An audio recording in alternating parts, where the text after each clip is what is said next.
Book 7. The Shurangama Sutra, Kinh Lăng Nghiêm. 7. The 6 planes of existence caused by unenlightenment. The 6 states of living beings in samsara. After hearing the Buddha's disclosure of the Satadaprada's esoteric seal, and of the whole truth, as the titles of this sutra, Ananda and the assembly instantly awakened to the state of dhyana, the practice of which could lead to the holy stages and increase their understanding of the profound doctrine, so that they could wipe out all the troubles derived from the first 6 classes of delusion in the 3 realms of existence. Ananda then rose from his seat, prostrated himself with his head at the feet of the Buddha, brought his palms together and said, "O august and world-honored one, your compassionate voice has revealed so skillfully to us the subtle delusions of all living beings for my great benefit, thereby bringing great comfort to my body and mind. World-honored one, if this bright and pure absolute mind were essentially perfect, then even the great earth, plants and trees, i.e. inanimate things, as well as wriggling worms and all beings possessing life, i.e. sentient beings, would be the fundamental Bhutatthata, which is but the Tathagata's real substance in the state of Buddhahood. If the Buddha's substance were true and real, how could there also be the world of hells, hungry ghosts, animals, asuras, men and devas? World-honored one, are these worlds fundamentally self-existent, or do they arise because of living beings' vicious habit of dwelling in falsehood? World-honored one, let me illustrate what I mean. The Bhikkhuni fragrance of the precious lotus, after receiving the rules of bodhisattva discipline, fornicated and pretended that it was neither killing nor stealing and was, therefore, not subject to karmic retribution. As a result, after her genital organ had been slowly scorched by the flame of passion, she fell into the unintermittent hell. King Crystal massacred men of the Gautama clan, and Bhiksu Sanaksatra wrongly preached the annihilation of all things, and so implied that the law of causality was invalid. Both as a result of their evil acts, fell into the Avici hell. Are these hells really somewhere, or are they self-existing for every sinner to suffer in them? Will you be compassionate enough to enlighten us so that those who observe the precepts know what they imply and do not break them? The Buddha said, "It is good that you ask this question for the benefit of all living beings so that they cease to hold wrong views. Listen attentively to what I now tell you. Ananda, all living beings are fundamentally pure. But because of their wrong views, they have formed vicious habits, hence their inner and outer affections. Ananda, inner affection concerns their inwardnesses. Because of the taint of desire, they give rise to wrong passions, the accumulation of which produces the water of craving. This is why the thought of good food makes the mouth water. The thought of a predecessor whom one pities or hates fills one's eyes with tears. The craving for wealth stirs one's heart and makes saliva flow and the body sleek. When the mind gives rise to sexual desire, the generative fluid flows from the male and female organs. Nanda, although these desires differ, their manifestations are all characterized by the secretion of water which, by nature, flows downhill instead of up. This is inner affection. Ananda, outer affection concerns living beings externally. Their keen desires produce illusory thoughts which by continuous pursuit become overwhelming. Thus the mind bent on strict observance of the precepts makes the body light. The mind concentrated on incantations, mantra, and mystic gestures, mudra, gives a virile and resolute air. The mind set on rebirth in the heaven of gods brings dreams in which the practicer seems to fly upwards. The mind concentrated on the Buddha land causes holy realms to appear. And real devotion to a religious counselor, Kalyanamitra, leads to the willing sacrifice of even one's own life. Ananda, although these thoughts differ, all these manifestations are, by nature, characterized by a lightness of body which soars up instead of sinking down so that they leap over their present states. This is outer affection. Ananda, in the round of births and deaths in samsara, birth is caused by the habits of passions, and death by the flow of retributive transformation. This is why, at the moment of death and before the heat completely leaves the body, all good and evil deeds of a lifetime suddenly reappear to someone who is dead but on the point of being reborn. The realm of devas. If his mind is wholly thoughtful, it will fly in the air and he will be reborn in heaven. If in this flight it is filled with blessedness and wisdom, strongly sustained by his pure vow, it will open to let him behold the pure lands of all Buddhas in the 10 directions. He will be reborn there as a result of his vow. The realm of seers, are sea, and spirits. If his mind is more thoughtful than passionate, it will not be light enough for him to fly to distant places. He will be reborn as a flying RC, a powerful king of ghosts, a flying yaksa or an earthbound Rakshasa. He will be able to roam freely in the heavens of the 4 Deva kings. If he is good-natured and has taken a vow to protect my dharma and those who observe the precepts, repeat the mantras, meditate and realize patient endurance, he will dwell beneath the throne of the Tathagata. The realm of human beings. If his thoughts and passions are in equal proportions, he will neither rise nor sink, but will be reborn in the realm of human beings, where his intelligence comes from the clearness of his thoughts and his stupidity from the dullness of his passions.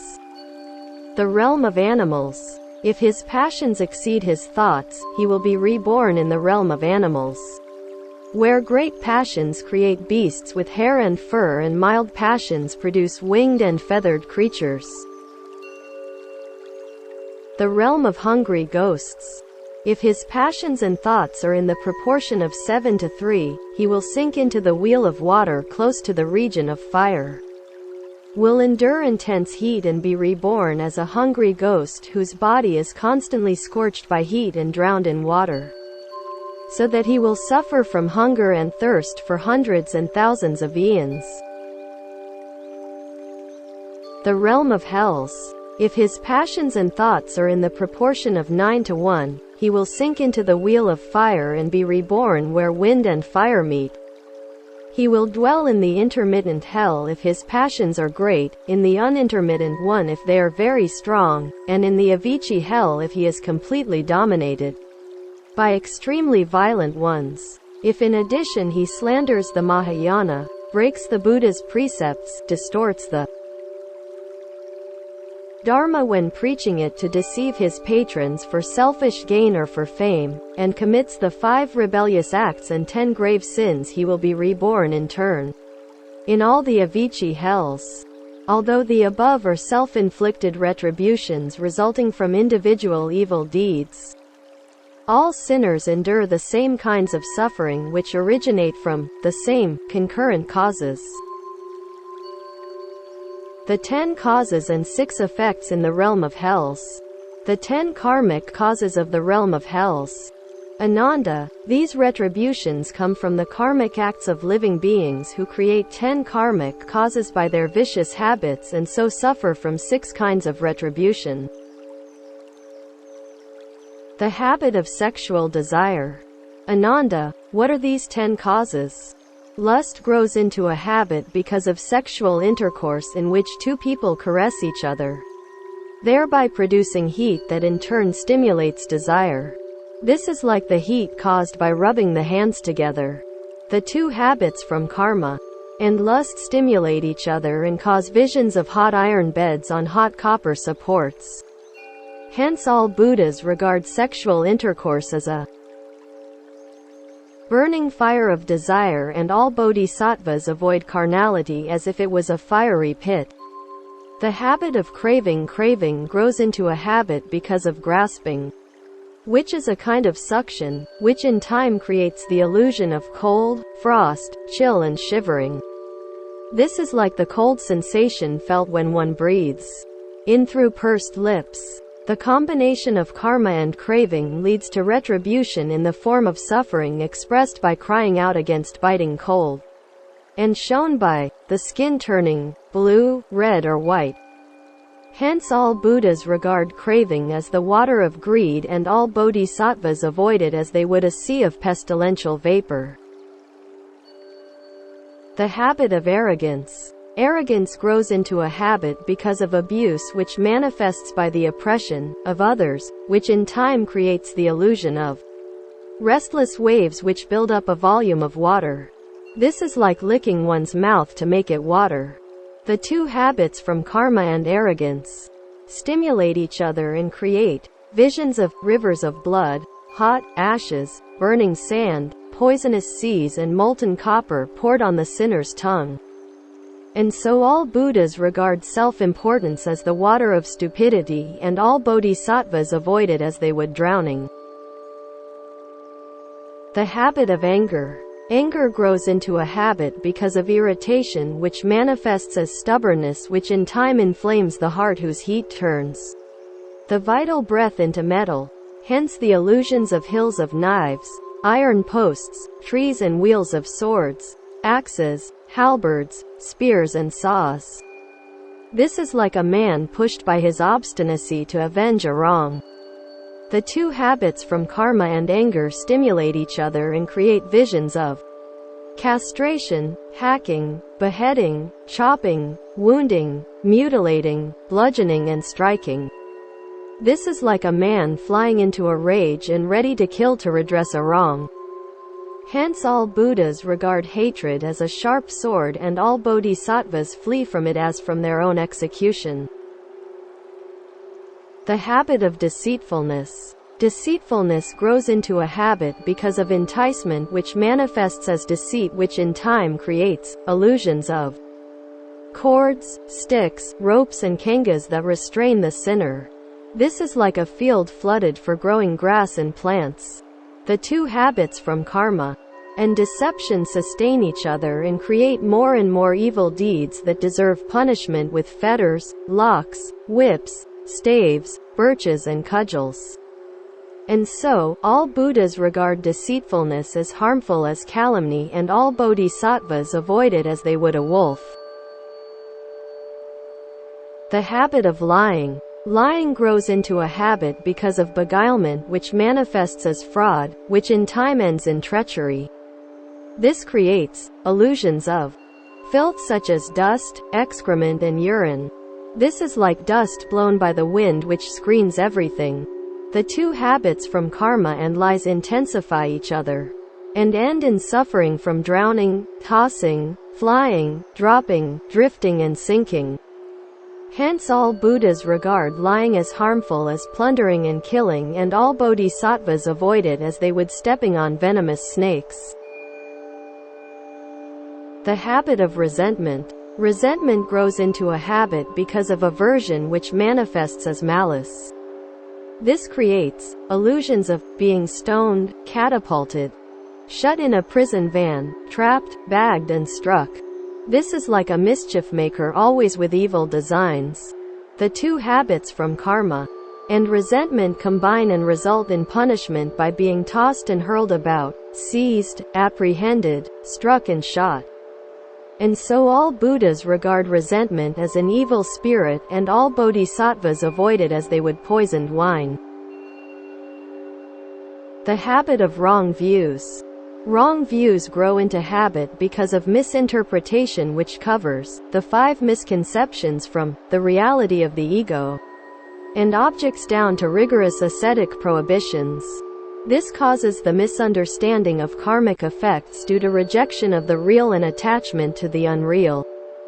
Hence the illusion of judgment with proofs of evidence, which cannot be denied, as when two people coming from opposite directions cannot avoid meeting on the same road.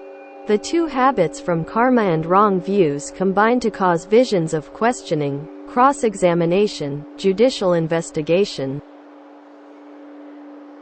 enquiry, interrogation and the unveiling of right and wrong in court, while good and bad counsel produce the documents and argue about them.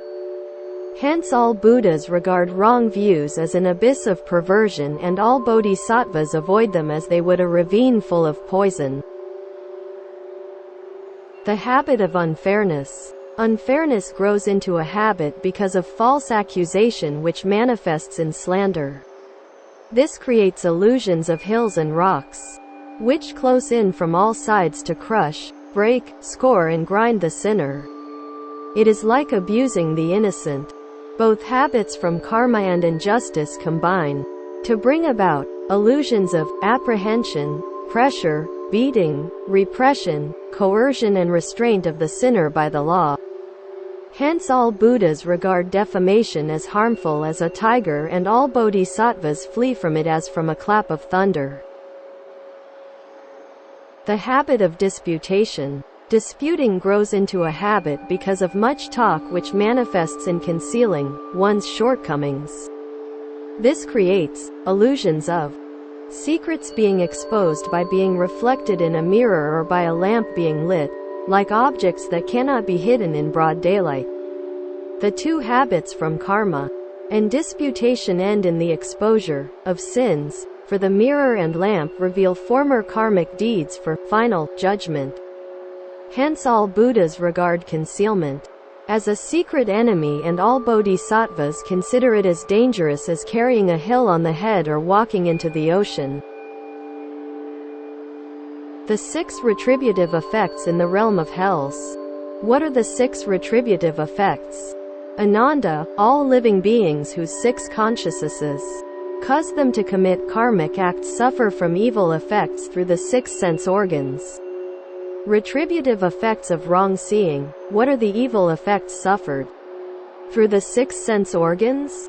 When karma ripens at the time of death, the evil effects of wrong seeing cause one to see a raging fire that fills the 10 directions.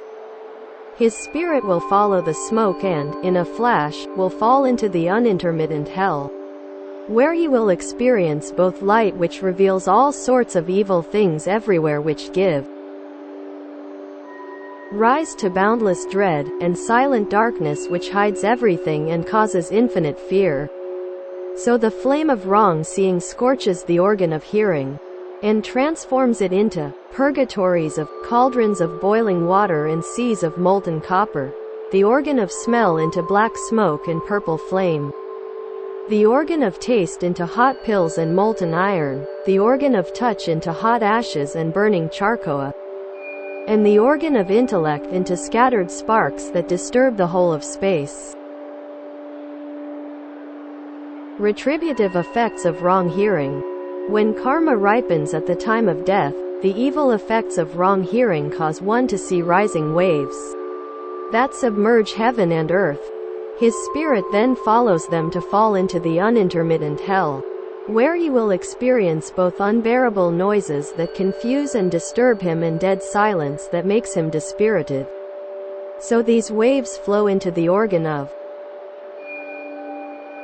hearing to transform it into rebuke and interrogation, into the organ of sight to turn it into thunder, roars of animals and jets of poisonous gas, into the organ of smell to change it into rain, fog and showers of venomous insects that cover his whole body, into the organ of taste to transform it into pus, blood and all sorts of filth, into the organ of touch to turn it into animals, ghosts, excrement and urine, and into the organ of intellect to change it into lightning and hail that strike and break up his spirits.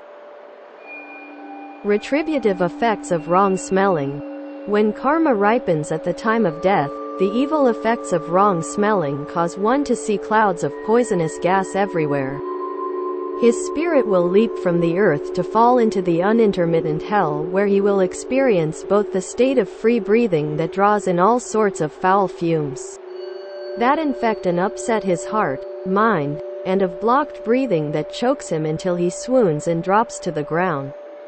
Thus these foul airs enter the organ of smell to clear and obstruct his nostrils, the organ of sight to transform it into a flame or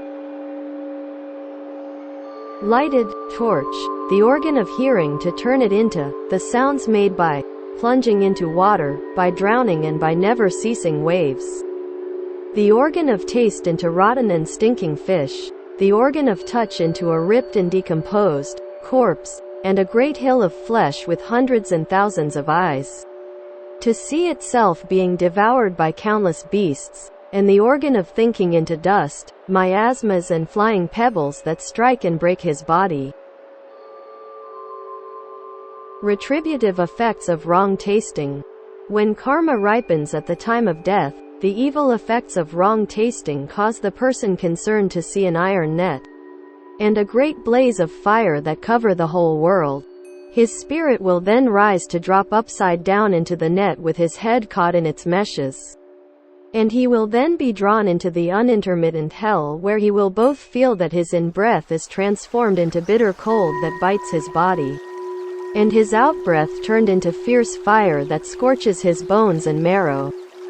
Thus this wrong tasting enters the organ of taste to transform it into great hardships, the organ of sight into molten metal and rock, the organ of hearing into sharp weapons, the organ of smell into a huge iron cage that covers the whole country, the organ of touch into long bows and arrows and into crossbows and bolts, and the organ of thinking into iron hail that rains down. Retributive effects of wrong touching. When karma ripens at the time of death, the evil effects of wrong touch cause one to see great mountains closing in from all the four quarters with no way to escape.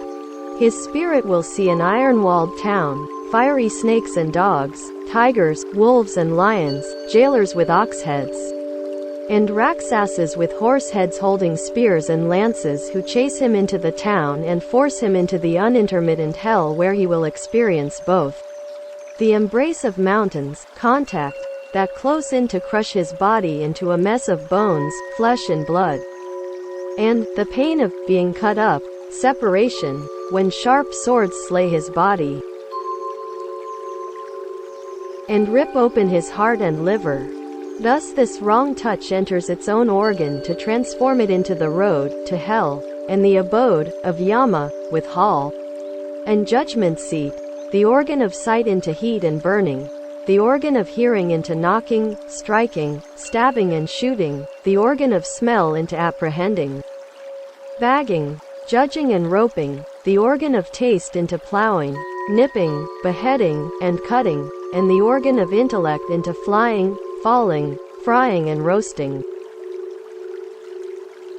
Retributive effects of wrong thinking. When karma ripens at the time of death, the evil effects of wrong thinking cause one to see evil winds blow through and destroy the country. His spirit will be blown up into space and then drop down to be carried into the unintermittent hell, where he will suffer from both the utter confusion that obscures all his senses and frightens him into ceaseless running about, and from the perfect clarity in which all his senses function in good order to feel unbearable pain when he is being fried and scorched. Thus this wrong thinking enters his faculty of thought to transform it into a receptacle, the organ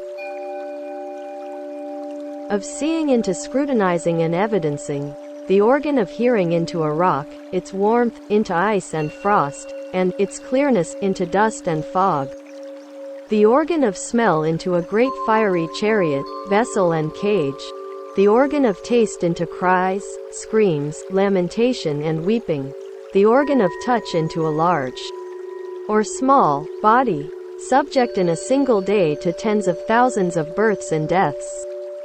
Ananda, these are the 10 causes and 6 effects of the realm of hells, which are all created by living beings through their own delusion and falseness. Degrees of perversity in relation to suffering in the hells. If at all times a living being creates these 3 karmic causes of retributive effects to be suffered by all 6 sense organs, he will fall into the Avicii hell, where he will endure untold miseries for countless eons. If at times he creates individual karmic causes of retributive effects to be suffered by his sense organs separately, he will fall into the 8 unintermittent hells. If he kills, steals, and is carnal in body, mouth and mind, he will fall into the 18 lesser hells. If he does not commit these 3 evil deeds which involve body, mouth and mind but occasionally kills or steals, he will fall into the 36 lesser hells. If he commits only one of them with a single sense organ, he will fall into the minor hells. Thus all living beings, though creating their own causes of retributive effects, have to endure the same corresponding sufferings in the same hells which are the products of their wrong thinking and which fundamentally do not exist. The 10 categories in the realm of hungry ghosts. Further, Ananda, if living beings violate the precepts, break the rules of bodhisattva discipline, destroy belief in the self-possessed Buddha nature and create the above-mentioned 10 karmic causes, after being scorched in the hells for successive eons, they will have paid for all the wrong they have done and will be reborn in the realm of hungry ghosts. 1. If craving be the cause of their misdeeds, they will, after paying for their sins, take the form of whatever they meet, on leaving the hells, to become strange ghosts. 2. If lust be the cause of their misdeeds, they will, after paying for their sins, take form when blown by the wind, on leaving the hells, to become drought ghosts. 3. If deceitfulness be the cause of their misdeeds, they will, after paying for their sins, take form when meeting animals to become animal ghosts. 4. If hate be the cause of their misdeeds, they will, after paying for their sins, take form when meeting worms and insects to become noxious ghosts. 5. If revengefulness be the cause of their misdeeds, they will, after paying for their sins, take form in the midst of misfortune and calamity to become cruel ghosts. 6. If arrogance be the cause of their misdeeds, they will, after paying for their sins, take form when meeting oppressed people to become starved ghosts. 7. If fraud be the cause of their misdeeds, they will, after paying for their sins, take form when finding themselves in dark places to become nightmarish ghosts. 8. If wrong views be the cause of their misdeeds, they will, after paying for their sins, take form when meeting sprites to become naiads. 9. If unfairness be the cause of their misdeeds, they will, after paying for their sins, take form when seeing the light to become servant ghosts. 10.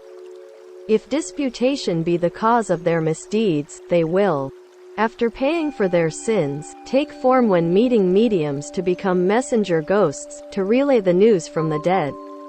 Ananda, these beings are completely dominated by their passions which cause their fall into the realm of hells where they are scorched dry by the flame of passion, and from which they will emerge as hungry ghosts. These states are the products of karma created by wrong thinking. If they awaken to bodhi, they will find that fundamentally these karmic states cannot be found in the profound, perfect and bright mind. The 10 categories of animals, birds, etc. Further, Nanda, when all karmic effects have been completely endured in the realm of hungry ghosts, that is after the consequences of passions and thoughts have ended, they will be reborn as animals, birds, etc. who meet their former creditors to repay outstanding debts. 1. Strange ghosts, after expiating their misdeeds in their realms, are mostly reborn as owls. 2. Drought ghosts, after expiating their misdeeds in their realm, are mostly reborn as unlucky creatures who foretell misfortunes and calamities. 3. Animal ghosts, after expiating their misdeeds in their realm, are mostly reborn as foxes. 4. Noxious ghosts, after expiating their misdeeds in their realm, are mostly reborn as venomous creatures. 5. Cruel ghosts, after expiating their misdeeds in their realm, are mostly reborn as tapeworms. 6. Starved ghosts, after expiating their misdeeds in their realm, are mostly reborn as creatures good for food. 7. Nightmarish ghosts, after expiating their misdeeds in their realm, are mostly reborn as creatures who provide materials for clothing. 8. Naiads, after expiating their misdeeds in their realm, are mostly reborn as creatures through whom the future can be foretold. 9. Servant ghosts, after expiating their misdeeds in their realm, are mostly reborn as auspicious creatures. 10. Messenger ghosts, after expiating their misdeeds in their realm, are mostly reborn as domestic animals. Ananda, these hungry ghosts, after withering because of the scorching effect of the flame of their passions to repay their former debts, are thus reborn as animals, birds, etc. These states are caused by their karmic misdeeds, but if they awaken to the Bodhi mind, they will find that the causes of falsehood fundamentally do not exist. You have mentioned Bhissuni, fragrance of precious lotus, king crystal and Bhiksu Sanaksatra, but you should know that their evil karmas came from neither heaven nor earth, nor were they imposed on them by others. Since their evil deeds were self-made, they had to suffer from the consequences, which were the congelation of passing false thoughts in the Bodhi mind. Further, Ananda, if these creatures, while paying their former debts, are made to repay more than is just, they will be reborn as men to reclaim the difference. If the creditors are men of good virtue and can repay the outstanding balance, they will keep their human state while doing so. But if they are men of little virtue, they will be reborn as animals to make good the amount received in excess.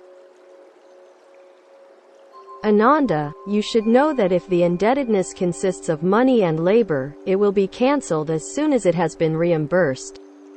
But if in addition to recovering it, the creatures concerned are killed to provide food for the creditors, this will start, between debtors and creditors, an endless round of mutual killing and eating, which can be brought to an end only by the practice of samatha or when a Buddha appears in the world to teach them the Dharma. The 10 categories in the realm of human beings. 1. You should know that owls, after repaying their former debts, are reborn as wayward men in the realm of human beings. 2. Inauspicious creatures, after repaying their former debts, are reborn as men with animal habits. 3. Foxes, after repaying their former debts, are reborn as vulgar men. 4. Venomous creatures, after repaying their former debts, are reborn as savages. 5. Tapeworms, after repaying their former debts, are reborn as vile men. 6. Creatures good for food, after repaying their former debts, are reborn as cowards. 7. Animals providing materials for wearing apparel, after repaying their former debts, are reborn as servile men. 8. Creatures through whom the future can be foretold, after repaying their former debts, are reborn as literary men. 9. Auspicious creatures, after repaying their former debts, are reborn as intelligent men. 10. Domestic animals, after repaying their former debts, are reborn as men versed in the ways of the world. Ananda, these living beings, after repaying their debts, are reborn in the realm of human beings because since the time without beginning, they have, on account of their karma and perversion, killed one another, and have not met the Buddha or heard the right Dharma.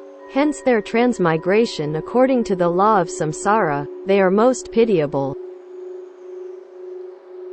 The 10 categories in the realm of seers, RSIs. Ananda, there are men who, instead of cultivating the samadhi of right bodhi, practice immortality wrongly according to their false thoughts, thus preserving their thinking and bodies. They are fond of living in mountains, groves and uninhabitable places. There are 10 classes of them. 1. Ananda, those men who diet, specially, to preserve their bodies and thereby live long through dieting, are called earthbound seers. 2. Those who take herbs and fruits to preserve their bodies and thereby live long through taking medicine, are called flying seers. 3. Those who take mineral products to preserve their bodies, and thereby live long by means of alchemy, are called unhindered roaming seers. 4. Those who regulate their organic functions to preserve their bodies, and thereby live long by means of proper breathing, are called immaterial seers. 5. Those who make good use of controlling their saliva to preserve their bodies, and thereby live long by means of their glowing spirituality, are called heavenly seers. 6. Those who feed on the vital principle of nature to preserve the essence of form, and thereby live long by absorbing natural purity, are called all-entering seers. 7. Those who use incantations to preserve their bodies and thereby live long by means of occultism, are called seers of the lesser Tao. 8. Those who concentrate on their thoughts to preserve their bodies and thereby live long by means of mental concentration are called illuminating seers. 9. Those who practice the integration of the positive and negative principles to preserve their bodies and thereby live long by means of the spiritual harnessing power of yoga are called spiritual seers. 10. Those who practice sublimation of their bodies, and thereby live long by means of spiritual awareness are seers of the highest order. Ananda, these men regulate their minds but do not practice the right bodhi, and live for perhaps 1,000 and 10,000 years. They live on high mountains or desert islands and cut off all worldly connections. Their states still belong to the samsaric stream of wrong thoughts, and since they do not practice samadhi, when they have enjoyed their conditioned blessing, they will have to return to the lower planes of existence. The realm of the gods Devaloka. The 6 heavens of the realm of desire, Kamadhatu. 1. Ananda, there are men who do not seek the permanent, because they cannot relinquish their love for their wives. They, however, do not commit adultery, and so their minds are clear and bright. After their death, they will be reborn in the regions near the sun and the moon, called the 4 heavens of the 4 Deva kings Kator Maharaja Kayaka. 2. There are men who, though living with their wives, are lukewarm about love and sexual desire. Their chastity is, therefore, not perfect, and so, after their death, they will be reborn in the regions above the sun and the moon and on the top of the world, called the Trayastrimsa heavens. 3. Those whose sexual indulgence is only incidental, and is then always forgotten, and who prefer tranquility to disturbance, will, after their death, be reborn in space where they will dwell in brightness, which eclipses the light of the sun and moon because of their luminous bodies. This is the Sayama heaven. 4. Those who live in tranquility at all times, but are still not yet immune to disturbance, will after their death, be reborn in the subtle region which is beyond the reach of men and lower devas, and which remains unaffected by the 3 calamities, of fire, water and wind, during the kalpa of world destruction. This is the Tasita heaven.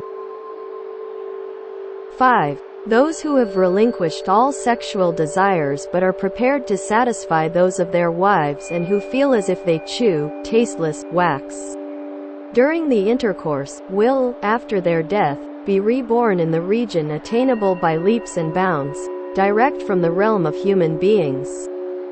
This is the Nirmanarati heaven. 6. Those who have cut off their worldly minds and are thus free from earthly prejudices when dealing with worldlings will, after their death, be reborn in the region beyond those where joy is attainable and unattainable at will.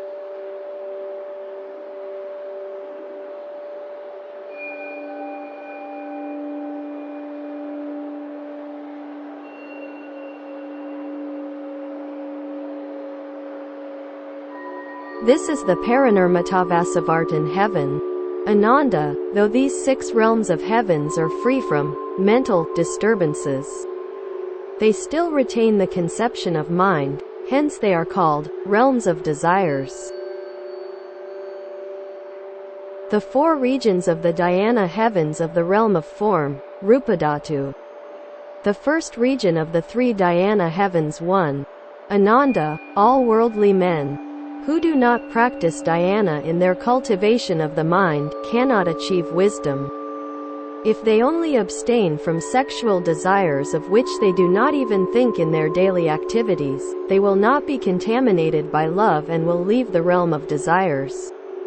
They will be reborn, as they wish, as people, Brahma Parisadya, in the heaven called Brahma Kayaka.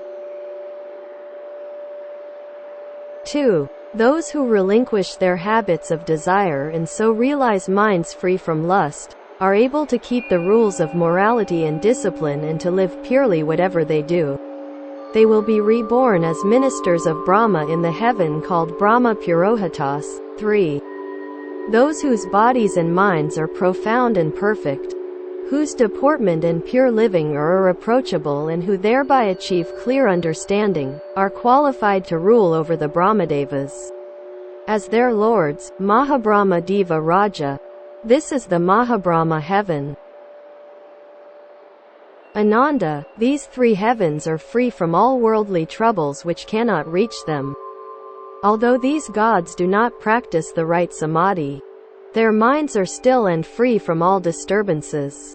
This is the first region of the dhyana heavens. The second region of the 3 dhyana heavens. 1. Ananda. Next comes the heaven of Brahma, who reigns over his people and perfects the rules of pure living, and whose unperturbed mind is still and shining. This is the heaven of minor light, Parataba.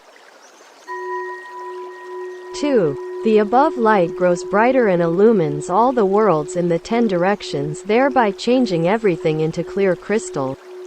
This is the heaven of infinite light, Apramanabha. 3. The preservation of this infinite light now becomes the theme of the teaching voice that preaches purity and cleanness to all who can respond. This is the Bhasvara heaven. Ananda, these 3 heavens are beyond all worldly troubles, and although their devas do not practice the right samadhi, their pure and clean minds are free from all the coarse characteristics of samsara. This is the second region of the dhyana heavens. The third region of the 3 dhyana heavens. 1. Ananda, thus these devas transmute this perfect light into the theme of the voice, which reveals the wonderful state, and thereby gives rise to pure conduct that unites with dhyana by wiping out all former feelings of joy. This is the heaven of minor purity, Paratasubha. 2. Pure voidness now manifests in its boundless immensity, causing both body and mind to experience comfortable weightlessness and nirvanic bliss. This is the heaven of infinite purity, Apramanasubha. 3. Body, mind and universe are now in the state of perfect purity, which reveals clearly a supramundane abode full of nirvanic bliss. This is the heaven of universal purity, Subhakritsna. Ananda, these 3 heavens accord with the state of perfect dhyana in which body and mind are at rest and enjoy boundless bliss. Although their devas have not achieved the right samadhi, their still minds are full of happiness. This is the third region of the dhyana heavens. The fourth region of the 4 dhyana heavens.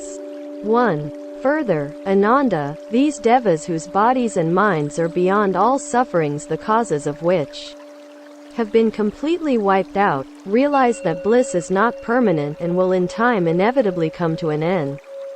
They, therefore, relinquish completely the dual concept of suffering and happiness, and, as they wipe out the coarse characteristics of both conditions, the state of felicity manifests in all its purity. This is the heaven of felicitous birth, Puyaprasava. 2. The elimination of the above duality results in their complete liberation from this hindrance and enables them to enjoy the full measure of felicity as long as they stay in this heaven. This is the heaven of felicitous delight, or cloudless felicity, Anabraka. 3. Ananda, the above heaven, now divides into two paths, one of which is attainable by those who, in the light of boundless purity, achieve the perfection of felicity as their abode. This is the heaven of abundant fruit, Burhatphala. 4. On the other hand, if they wipe out both suffering and happiness, thereby developing a renouncing mind, which in time ensures their complete renunciation, both their bodies and minds will be eliminated, and with them all mental troubles. But because their practice is based on the samsaric idea of birth and death as a point of departure, they will not, for 500 eons, realize their permanent nature. The reason is that in every kalpa they can only succeed during its first half in wiping out all their thoughts, which, however, will recur during its second half, because of the wrong starting point. This is the heaven of thoughtless devas, a Sanjnisattva. Ananda, these four heavens ate beyond all worldly suffering and happiness which can no more stir them. But they have not yet reached the true state of transcendental, Wu Wei, immutability, because they, still, preserve the notion of achievement. For this efficient achievement, they are called the fourth region of the dhyana heavens. The five heavens from which there is no return. Further, Nanda, above the fourth region of the dhyana heavens there are five heavens from which there is no return, whose devas have completely cut off all habits contracted through the 9 types of delusion of each of the lower heavens. They are thus beyond suffering and happiness and dwell no more in these inferior heavens. Hence their present abodes set up by their achievement of renunciation.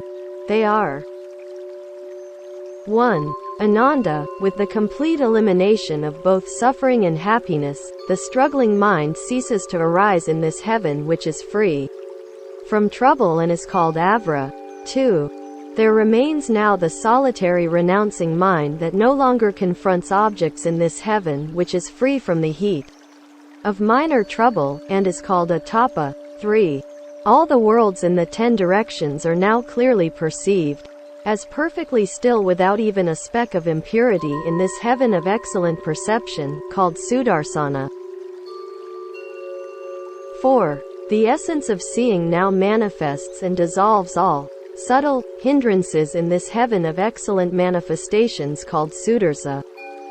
5. The utmost subtlety of form leads to its extreme limit where starts boundless space in this ultimate heaven of finest form, called Akanastha. Ananda, these 5 heavens from which there is no return are imperceptible to the Deva kings of the 4 dhyana heavens who only hear of their existence but cannot see them. They are like those holy sites, Bodhi mandalas, situated deep in the mountains, which are the abodes of arhats and which no worldling can see. Ananda, the above are the 18 heavens of form whose devas are solitaries beyond all desires, but are still hindered by their forms. These heavens are, therefore, in the realm of form. The 4 heavens of the formless realm of pure spirit, or Rupadhatu, the state of the great Arhat. Further, Nanda, the region above, the top of the realm of form, is divided into 2 paths. If the renouncing minds of these devas create transcendental wisdom, the light of which is perfectly penetrating, they will leap over samsara to become arhats, later, to enter the bodhisattva state. They are called great arhats whose minds are turned towards Mahayana. The 4 heavens beyond form. 1. On the other hand, if after acquiring a renouncing mind, they relinquish this achievement and feel that their bodies are no longer obstructive, they will remove all obstacles to enter the void. This is the heaven of boundless emptiness, Akasanantiyatana. 2. If after wiping out all obstruction, they keep away from boundless voidness, they will retain only the subtle half of Klista, Mano Vina in the Alaya. This is the heaven of boundless consciousness.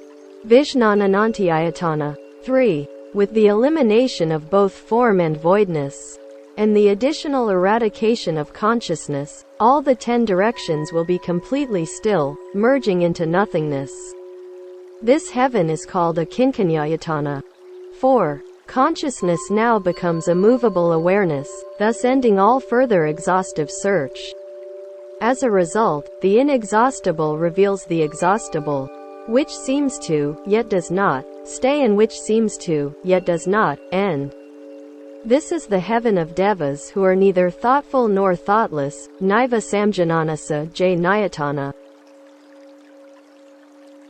The Anagaman stage. Though the devas of the 4 heavens beyond form succeed in looking exhaustively into the void, they fail to realize the absolute voidness of immaterial noumenon. They all come from the 5 heavens of form from which there is no return. And if they do not stray from the holy way, they are called anagamans of arhatship whose dull minds are not turned towards Mahayana. However, if they follow thoughtless devas of the heterodox way and stay in this inexhaustible voidness, they will delight in samsaric heavens, and will be deprived of the chance of hearing the Dharma. They will finally be turned back to the wheel of births and deaths. Ananda, all the devas in these heavens were once worldly men whose reward caused their rebirth there, and after enjoying its fruit, they will have to return to samsara. However, their rulers, Devaraja, are bodhisattvas who, in their practice of samadhi, appear in their heavens, which they use as paths for their progressive advance towards Buddhahood. Ananda, the devas in these 4 heavens beyond form have wiped out all traces of body and mind. As their still, dhyana, nature has appeared, they are free from all retribution involving material forms. Hence this is the region beyond form. All this comes from their being not clear about the profound mind of Bodhi and because of their preservation of accumulated thoughts. They create the 3 illusory realms of existence through the 7 states, hence they are living beings, Pudgala in the worlds they have deserved. The 4 classes in the realm of Titans, Asura Gati. Further, Ananda, there are 4 classes of Asuras in the 3 realms of existence. 1. If a hungry ghost, while in his realm, strives to protect the Dharma and thereby uses his powerful understanding to enter the void, he will be reborn from an egg as an Asura who is connected with the realm of hungry ghosts. 2. If a Deva, because of his diminishing merits, is about to fall into the region near the sun and the moon, he will be reborn from a womb as an Asura who is connected with the realm of human beings. 3. A king of the Asuras who rules over the ghosts and spirits in the world, is powerful and fearless and can fight for power against Brahma and his people, Sakra and the 4 kings of the 4 lower heavens. This Asura is born by transformation and is connected with the realm of heavens. 4. Ananda, there is another inferior class of Asuras who are born in the sea on the bed of which they live in holes. They roam in space during the day and return to the sea at night. These Asuras are born from humidity and are connected with the realm of animals, birds, etc. Ananda, the above 7 realms of hells, hungry ghosts, animals, birds, etc., men, seers, heavens and titans come from their own illusions of worldly forms. They are created by their wrong thinking and are like flowers in the sky within their profound, perfect, bright and non-creating fundamental minds. Essentially they are not in bondage to anything, and are the product of falsehood which has neither root nor clue. Ananda, these living beings are unaware of their fundamental minds and so suffer from this round of births and deaths in samsara. If they have passed countless eons without realizing the true and pure mind, it is because they have killed, stolen and been carnal, the ceasing of which has caused them to be reborn where these acts are unknown. Where these acts exist is called the realm of hungry ghosts, and where they do not is called the realm of devas. The presence or absence of these three evils alternate and cause the wheel of samsara to turn. If they achieve samadhi, they will realize the profound, eternal, and still state which is free from the duality of existence and non-existence, and is also beyond this very freedom from duality. In such a state where even non-killing, non-stealing and non-carnalizing cannot be found, how can there be such evils as killing, stealing and carnality? Ananda, if an individual does not abstain from these three evil deeds, he will suffer from evil consequences. If a group of individuals commit them, they will all endure the same suffering in the same place, which cannot be said to be non-existent. However, this place arises from falsehood, which has no cause and cannot be sought anywhere. As you strive to realize Bodhi, you should wipe out these three evils. If you do not, whatever supernatural power you may acquire from your practice still pertains to worldly achievement. If your vicious habits are not cut off, you will fall into the realm of demons, and even if you then want to wipe out falsehood, you will only increase it. Therefore, the Tathagata says that you are most pitiable because your sufferings are self-inflicted and do not come from any defect of Bodhi. The above preaching is right and any other is that of the demon Mara.